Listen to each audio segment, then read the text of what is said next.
Je vais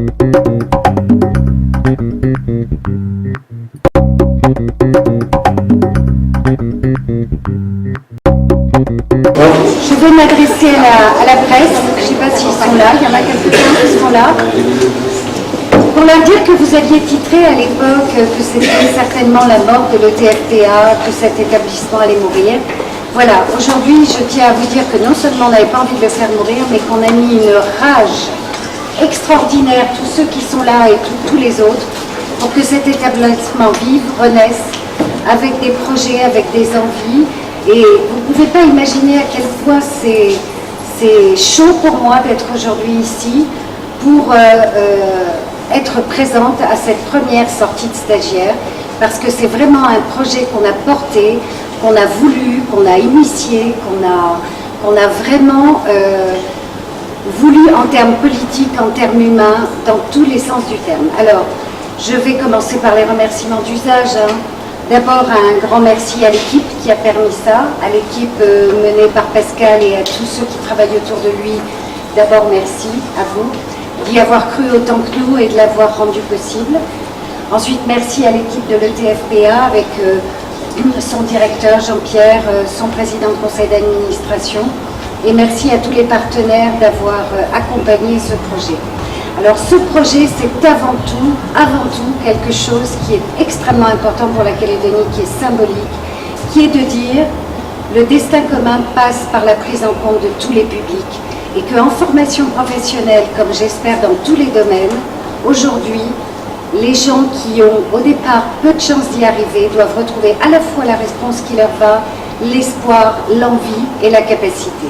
Et ça passe par des réponses adaptées et ça passe surtout par quelque chose en Calédonie qu'il va falloir réformer chez nous tous, c'est-à-dire le regard que l'on porte sur l'autre. Cette formation, pour moi, c'est avant tout quelque chose de précurseur sur... On est d'abord positif sur ceux avec qui on travaille. On a d'abord le regard de dire le talent est là, à moi de le trouver. Ensuite, on verra les difficultés.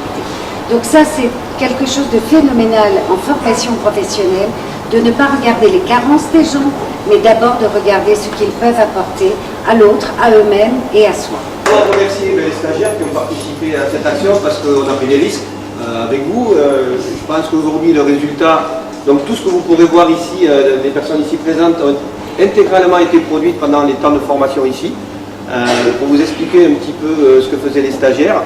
Je voudrais aussi remercier bien sûr l'équipe qui a travaillé tout autour de ce programme-là, parce que ça a été un travail d'abord de conception, ça a été un travail après où on a beaucoup eu de réactivité à avoir pour s'adapter à beaucoup de changements.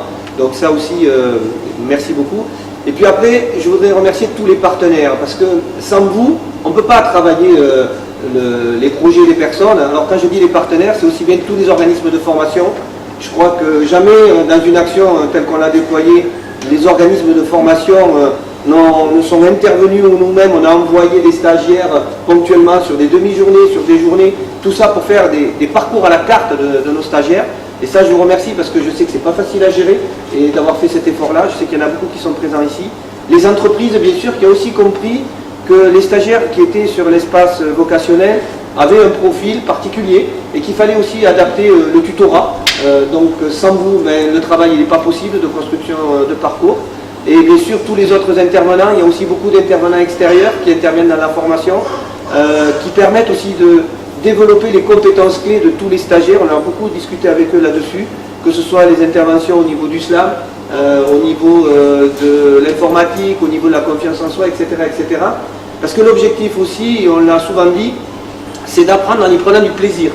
Donc j'espère, les stagiaires, pour vous en faire du plaisir aussi, que moi j'ai un mot aussi pour finir à vous donner, c'est que votre parcours il commence maintenant, il n'est pas fini, c'est pas parce que c'est une sortie qu'il est fini, il y a des continuités, vous avez tous une continuité qui a été construite, que l'équipe elle est toujours là, même si on va recevoir d'autres stagiaires sur d'autres programmes, vous le savez, vous pouvez revenir nous voir et c'est aussi l'objet de cet accompagnement, c'est que si à un moment donné vous avez une difficulté ou un souci ou quelque chose qui vous pose problème, on est là pour continuer à vous accompagner pour aller jusqu'au bout de votre projet.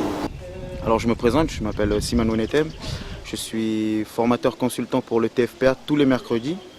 Je suis consultant en écriture slam, poésie, pour donner des compétences orales aux stagiaires qui ont des problèmes d'expression et aussi en écriture. Et on est là pour un moment assez particulier.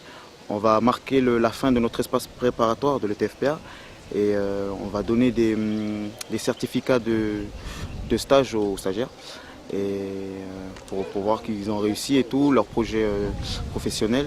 Et là, on marque cet événement pour passer à la nouvelle étape qui va reprendre en octobre. Que le slam, c'est aussi dans notre culture, dans notre coutume, parce que nos ancêtres, nos anciens, dans leurs paroles, utilisaient beaucoup des jeux de mots dans nos coutumes. Et parce que de nos jours, les stagiaires originaires des îles ou du Nord apparentent la culture kanak au respect et ils deviennent super timides. Alors que pas du tout, hein, on peut respecter, on peut respecter l'autre en ayant une bonne attitude et en s'exprimant correctement, en exposant nos idées, voilà. J'ai choisi auxiliaire de vie. Oui, ils nous ont beaucoup aidé dans nos démarches et à faire des stages. Ils nous ont beaucoup aidé. J'ai prévu de faire un stage de 2 mois à l'ACAPA auprès des personnes âgées. Et puis après, je reviens ici pour continuer encore.